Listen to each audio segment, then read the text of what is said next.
Hi, இன்றைக்கி நம்ம ஒரு சிம்பிளான ஃப்ரைட் ரைஸ் பண்ண போகிறோம். இது ரொம்ப ஈஸி. ஒரு 5 to 10 மினிட்ஸ் தான் சாதம் ரெடியாக இருந்தால் முடிஞ்சிடும்.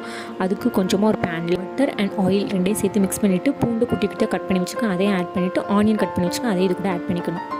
அப்புறமா கேரட் பீன்ஸ் சேர்த்துக்கேன். உங்களுக்கு முட்டைக்கோஸ் வேணும், அதையும் சேர்த்துக்கோங்க. செஷ்வான் ஃப்ரைட் ரைஸ் பவுடர் இருக்குது என்கிட்ட, அதுதான் எனக்கு இது கூட ஆட் பண்ணி போகிறேன். ஆனால் உங்ககிட்ட அந்த பவுடர்லாம் ஒன்றும் ப்ராப்ளம் இல்லை. கொஞ்சமாக சில்லியும் கொஞ்சமாக கார்லிக்கும் நல்ல மிக்சியில் கிரைண்ட் பண்ணி அதை சேர்த்துக்கோங்க. அவ்வளோதான், ஈஸியாக முடிஞ்சிடும். அப்புறமா இதுக்கு தேவையான சால்ட் எல்லாம் சேர்த்து நல்லா மிக்ஸ் பண்ணிவிட்டு நம்ம ரெடி பண்ணி வச்சுக்க சாதமாக பாஸ்மதி ரைஸை உதிரியாக ரெடி பண்ணி வச்சுக்கோங்க. அதை இது கூட சேர்த்து மிக்ஸ் பண்ணிடுங்க. அவ்வளோதான், ரொம்ப ஈஸி. நம்ம ரொம்ப சீக்கிரமாக பண்ணணும்னா இது பண்ணிக்கலாம்.